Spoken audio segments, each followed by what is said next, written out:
Hey guys, welcome back. How are you? I hope you all are good and doing well. So, in this lecture, we will discuss about the arguments in Ruby. Not exactly like what arguments are and how they work.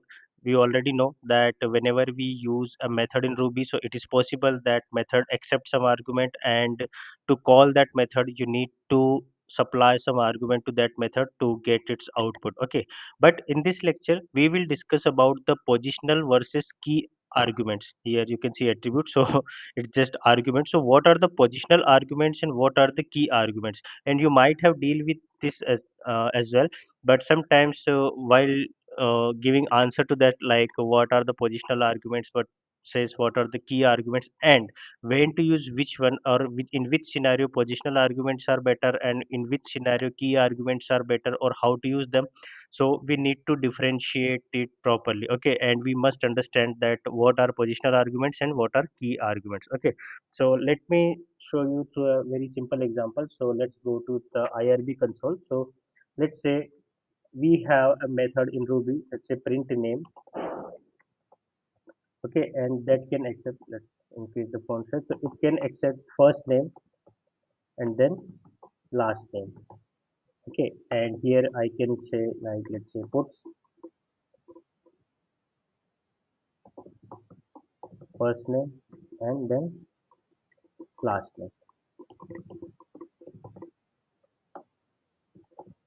Okay, so this is a method which accepts two arguments. So here first name and last name. Okay, so these are the two arguments. So whenever you need to call these this print name method, you need to supply first values for the first name and last name arguments. Okay, so for example, let's say print name. So what you will call here, let's say Alex Smith.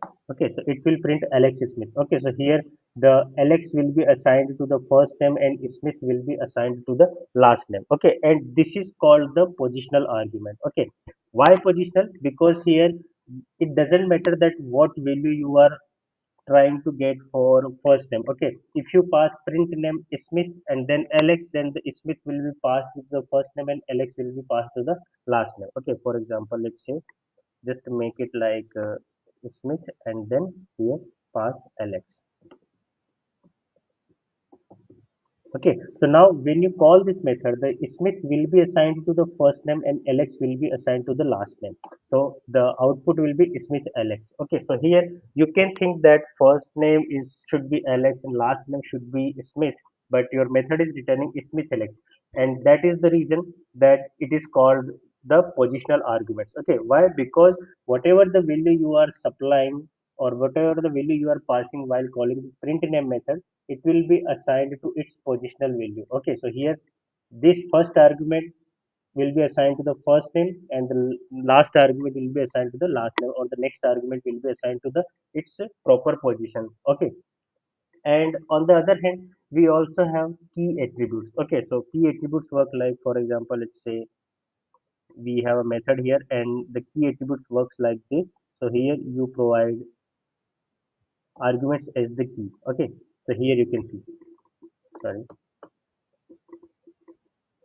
here we have the method which also accept two arguments, first name and last name, but these are not the positional arguments. These are the let's say these are the key arguments. Okay, for example now, and the issue sorry, and the reason you of using key argument is like it doesn't matter the ordering of the arguments that you are supplying to the method. It will be always assigned to its designated key.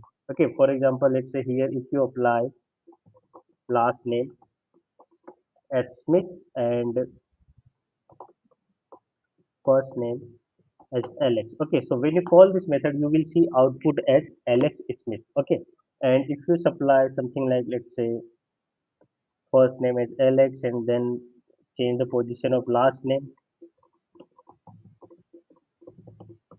and here you can apply, let's say, Smith, then still it will return the Alex Smith. Okay, so here you can see the clear difference between the key arguments and the positional argument. That with key arguments, only key names matter, not the order of the arguments that you are supplying to the method you are invoking or to the calling method. Okay, when you use key methods or key arguments, then it will be just assigned to its designated key, not its position. But when you use positional arguments, then it will be assigned to its position, not irrespective of what you are trying to produce. Okay, it will just find its order of the argument, and then the value will be there. Okay, and now let's say how can you call the key attributes with positional one. So simply you cannot call. Okay, for example, let's say if you call print name with this argument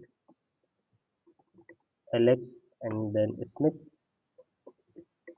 you will see error that wrong number of arguments given to expected 0. Okay, but one can see that here two arguments are required with the first name and last name, but still you are seeing the error like wrong number of arguments given to expected 0.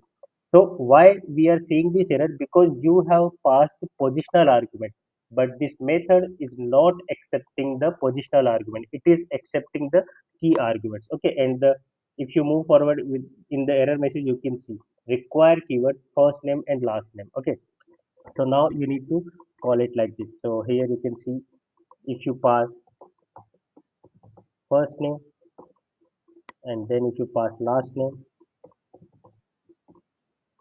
okay, then you can see the correct output. Okay, so here what you can understand that if you have defined your method with key argument, then never supply them the positional argument, otherwise you will see the error something like that. You supply these number of arguments but the method accepting 0. Okay, and it is also possible for a method to have both positional and key arguments. Okay, but try to avoid that. Don't mix the methods like where the same method accepting key arguments and expecting the positional arguments as well. Okay, now let's come to the point that when using positional arguments for the method is better and when using key arguments for the method is better.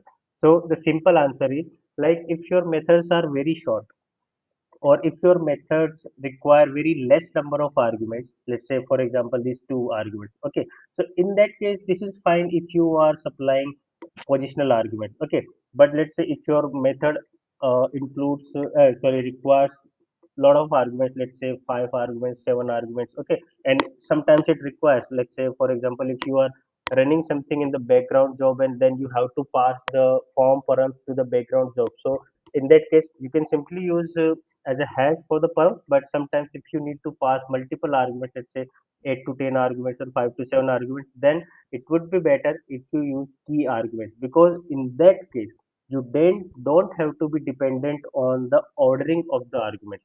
You just remember the key names, and whatever order you are supplying, you are passing those arguments, it will be assigned to the method in proper manner. Okay, but if you are using positional argument, if your method accepting too much arguments, then you have to remember the order of the arguments. Okay, so this is all about the difference between key arguments and positional arguments. Okay, so now it's your choice what you use, but I strongly recommend that if your method accept very less number of arguments, then use the positional arguments, and if it uses more than 4 or at least 4, then use positional key arguments, because that would be better, because you don't have to rely on uh, ordering of the arguments. Okay, so that's all about it. So I hope you like this, and we will meet into the next lecture. Till then, Tata, goodbye, take care, and stay safe.